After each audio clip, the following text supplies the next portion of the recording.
की यामुळे harbour line बंद पडल्यामुळे म्हणजे बंद असल्यामुळे पावसामुळे ते सगळा जो क्राऊड आहे तो मोनोकडे वळला आणि मेट्रोपेक्षा मोनोची कॅपॅसिटी जी आहे 50% पेक्षा कमी असते. आणि त्यामुळे काय झालं, आता प्रत्येकाला सगळ्यांना घरी लवकर जायचं होतं, पाऊस सुरू होता आणि हार्बर लाईन बंद झाल्यामुळे त्या ठिकाणी ओव्हर क्राऊड झाला.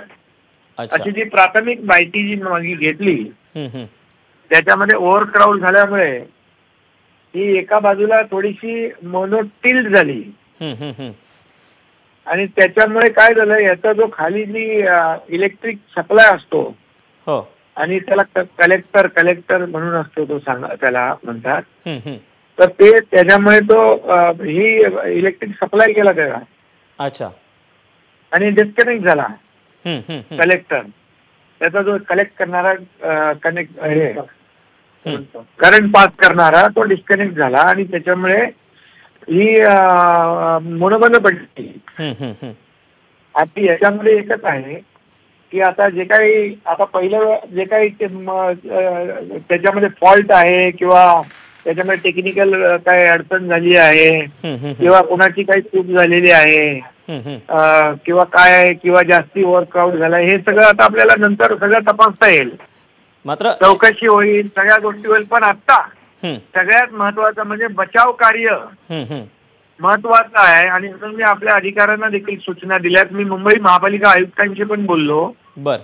त्यांनी देखील पूर्ण फायर ब्रिगेड आणि ते सगळ्या ज्या शिड्या लावल्यात तिकडे आणि खाली आपली ॲम्ब्युलन्स आणि वैद्यकीय जी काही टीम आहे ती लावलेली आहे. आणि त्यांना मी आणखी सांगितलंय की आणखी आपल्याला जास्तीत जास्त यंत्रणा जेवढी लावता येईल तेवढी लावा, कारण लोक थोडी घाबरलेली आहेत.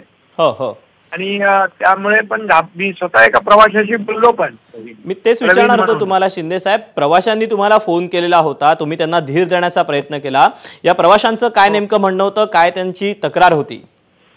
नाही, प्रवाशांचं म्हणणं काय की बंद का पडली, बंद कशी पडली, आता ते शेवटी प्रवासी घाबरलेले आहेत, त्यांना बाहेर पडायचं आहे. ते म्हणाले आम्हाला लवकर इथून आमची सुटका करा. तर मग त्याप्रमाणे आपण सगळं आता काम सुरू आहे आणि त्यांना धीर दिला, बाबा तुम्ही घाबरू नका, एक दुसऱ्याला धीर द्या.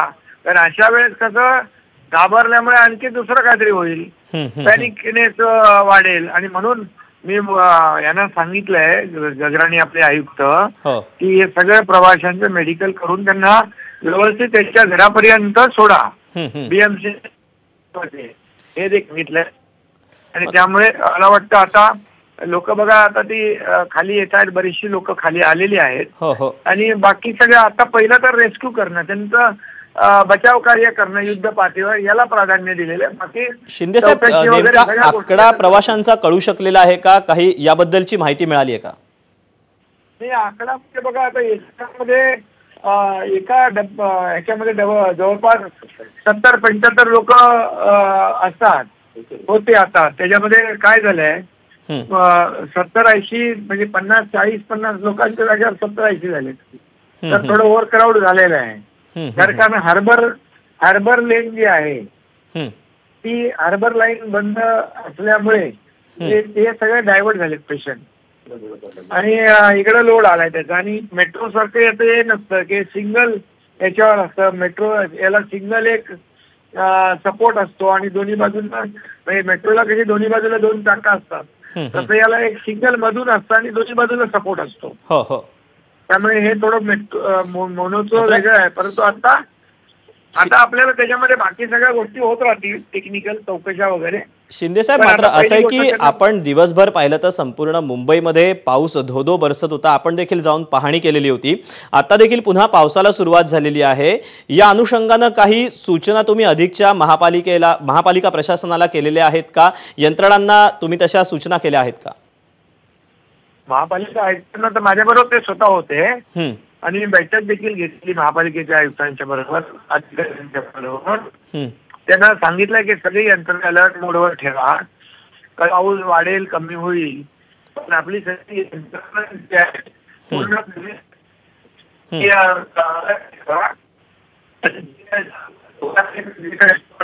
सुरक्षित बाहेर काढा अशा सूचना. ते महापालिकेची यंत्रणा पूर्ण तयार आहे. म्हणजे पंप चालू आहेत, पंपिंग स्टेशन चालू आहेत, NDRF आली आहे, महापालिकेचे रेस्क्यू टीम सुरू आहे आणि सगळ्या ठिकाणी अधिकारी उपस्थित आहेत. आणि त्याचबरोबर मी सकाळी परत स्टेट कंट्रोल रूम जो आहे डिझास्टर तिथेही गेलो. तिथल्याही लोकांना सगळ्यांना सांगितलंय, सूचना दिल्या की सगळे अलर्ट राहा. त्यामुळे यंत्रणा पूर्ण अलर्ट आहे. बघा सगळी आता लोक मदतीला तिथे पोहोचलेली आहेत आणि लवकरच त्यांची सुटका होईल सुखरूपपणे. शिंदेसाहेब, साधारणपणे हे रेस्क्यू किती वेळात पूर्ण होऊ शकतं का? याचं काही ब्रीफिंग आपल्यापर्यंत पोहोचते? होऊन जाईल कम्प्लीट. नाही सुरू झालंय, संपून जाईल आता. बरं, सगळे प्रवासी बाहेर येतील. या सगळ्या पार्श्वभूमीवर तुम्ही मुंबईतल्या जनतेला असेल किंबहुना हे जे प्रवासी अडकलेले होते यांना देखील धीर दिलेला होता. आता आवाहन काय कराल? तिथं आता आमचे जॉईंट कमिशनर आहेत, ऍडिशनल कमिशनर आहेत. आवाहन मी एवढंच करेन, मी सकाळी केलं की आता रेड अलर्ट दिलेला आहे आणि सुट्टी आपण जाहीर केली होती. पण आवश्यक कामाशिवाय, अत्यावश्यक इमर्जन्सी कामाशिवाय बाहेर पडू नये अशा प्रकारचं आवाहन मी अपील करतो. आणि सगळ्यांनी जेवढं शक्य होईल हे रेड अलर्ट असेपर्यंत ही काळजी घेतली पाहिजे. यासोबतच प्रशासनाकडून म्हणजे हवामान विभागाकडून उद्याबद्दल काही सांगण्यात आलेलं आहे का? आणि शाळांच्या सुट्ट्यांबद्दल देखील पालकांमध्ये अजून संभ्रम आहे, प्रामुख्याने मुंबईमध्ये. रेड अलर्ट आहे. उद्या सकाळपर्यंत रेड अलर्ट आहे आणि उद्याच्या परिस्थितीनुसार आपण निर्णय घेऊ. धन्यवाद शिंदेसाहेब. त्यांना निर्णय घ्यायचे अधिकार दिलेले आहे की इमर्जन्सी आली तर लोकांचा कुठेही जीव धोक्यात जाता कामा नये. शाळा आणि या सगळ्या गोष्टी ज्या आहेत या सगळ्या आपल्याला परिस्थितीनुसार निर्णय घेण्याचे त्यांना तशा प्रकारचे निर्देश दिलेले आहेत.